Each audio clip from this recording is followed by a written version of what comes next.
So, folks, because of Hurricane Melissa, Jamaica is expected to receive US $150 million. It's a payout from its catastrophe bond, making the government of Jamaica the first in the Caribbean region and the first small island state in the world to independently sponsor such a bond. Economist Keenan Falconer joins us to break down what this means. Morning, sir. Morning, Neville. Morning, Simon. Hope you and your family are all right. Yes, so far, managing the best way we can. Hope the same for you as well. Yes, yeah, man. Thanks. Fantastic. Mm-hmm. What is a catastrophe bond? So a catastrophe bond is really just an insurance instrument, but it doesn't work like traditional insurance. So with traditional indemnity insurance, let's say there's damage or loss to your car or house, you have your loss adjusters, they come into the field, they assess the damage, they determine what the actual payout is, and that could take months. With a catastrophe bond, it's called parametric insurance. Mm-hmm. What that means is that you have to satisfy certain parameters. In this case, it's the intensity of the storm as measured by its atmospheric pressure and the path of the storm that goes through a specified defined area. In this case, the catastrophe bond would have been triggered because the pressure of Melissa was so low that it was lower than the lowest threshold applicable to any of the grids that overlay Jamaica, which determine what the payout is going to be.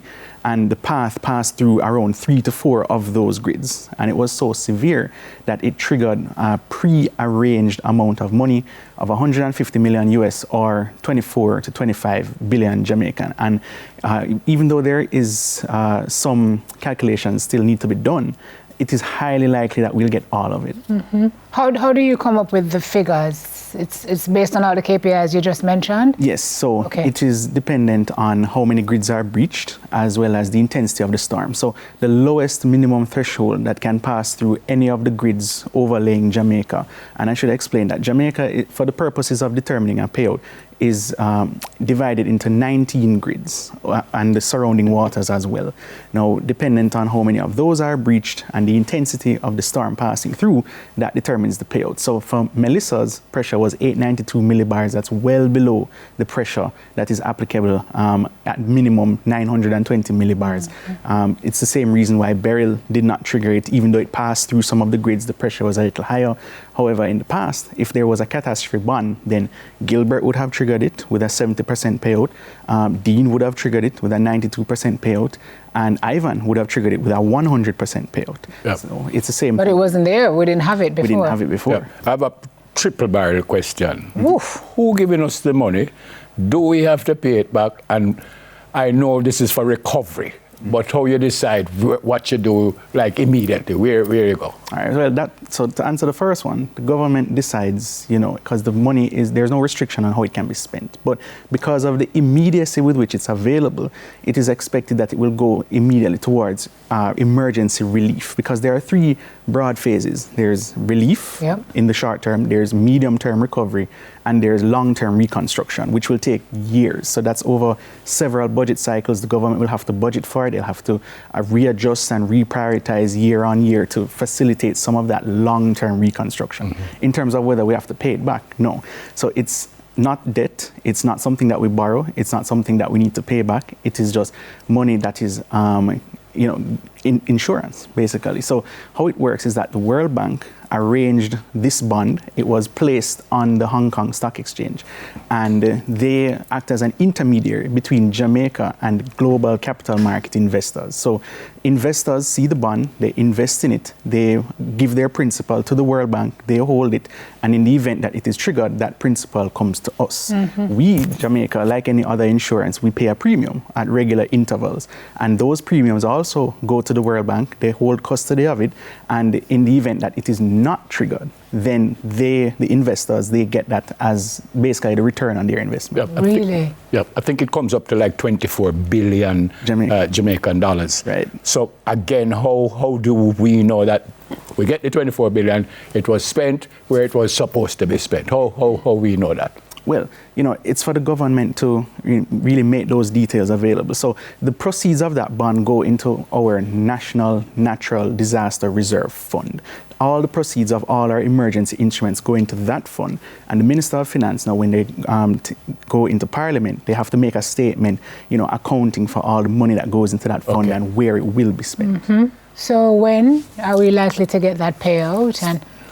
So that payout is supposed to be really within the matter of a couple of days. Really? Max 1 to 2 weeks, because it has been triggered. There's no doubt about that. You and I can go on the internet. We can see the data in terms of what the pressure of the storm is, where it passed. It's just for independent verifiers to really say what the payout is going to be. But it's going to be highly likely that it's 100% because it was so severe. So, and I should mention, it's not the only insurance instrument that Jamaica has. So, what else do we have that we're going to benefit from? So Jamaica would now have benefited from the largest ever payout from the Caribbean Catastrophe Risk Insurance Facility, CRIF, of around 71 million US under its its tropical cyclone policy. So we have two policies with CRIF. Tropical cyclone, which is for wind damage, and excess rainfall, which is for rain. We're still waiting on a payout for excess rainfall of around 31 million US. That's the max we can get. On the tropical cyclone, we got 71 million or 11.5 billion Jamaican. So in total, we expect so far, when you add the two of them, about 35 billion. Did you say we never got it in Gilbert, or you said we did get it? So it didn't exist during Gilbert. It didn't exist. But had we had a catastrophe bond, we would have gotten a 70% payout. Okay. So this is the first we're getting something from a catastrophe bond. Right. And so the catastrophe bond was placed by the World Bank in 2021. The initial coverage expired last year, but it was renewed last year, and it brings us coverage up to 2027. And why did we not get it for burial? Because burial was kind of wicked to still. I know it was in category 5, I understand that. But right. So because of burial's atmospheric pressure, which was around 960 millibars, it passed through areas in the grid that it needed to have been 950 millibars or lower than that. So as a result, it didn't trigger. Even though it went through some of the grids and the trajectory was applicable, the pressure was not low enough. Let's talk a little bit about what initial reports say the damage we've seen is at in terms of money. Yeah. And what this will mean, what all of these payouts will mean for our recovery efforts. Well, these payouts are really now for immediate short-term relief. So we're talking about on the ground, people getting back on their feet. It's completely fungible. The government can decide whichever way it wants to spend it. There are no restrictions on it. But longer-term reconstruction now has to be planned. And estimates suggest that it could be at least 10 billion US dollars. So for context, 10 billion US. Right. That is around 50% of Jamaica's GDP. Wow. It could be around 14 billion US, 75% of Jamaica's GDP. So that dwarfs, what the damage from Ivan, from Gilbert, and that's going to take years. That won't take 1 year or 2 years.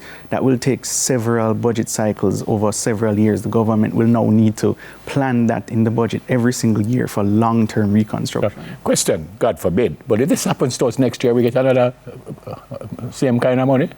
Yes, because we now are covered until the end of 2027. So it covers the hurricane season next year, the season after that.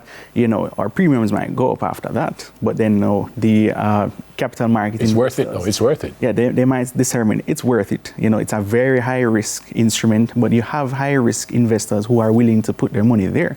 And as a result, they get a higher payout if there is no storm. We get a higher payout if there is one. Oh, fantastic. Mercy. Well explained, sir. Well explained. I'm trying to figure out where that picture, you guys can't see it right now, but yeah, right there you can see the screen. I'm trying to figure out if that's current, when I say current, if it happened with this hurricane, and where that is, because look at that. That's no roofs. 20-ish, but yeah, no roofs, no. All of them gone.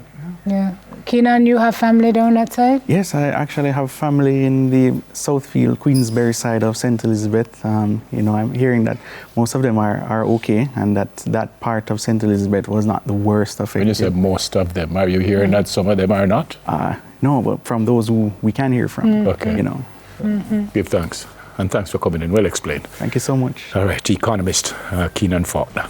After the break, folks, we're going to speak with a dear friend of Barry G. We're talking about the inimitable David Rodigan. We've got that after this.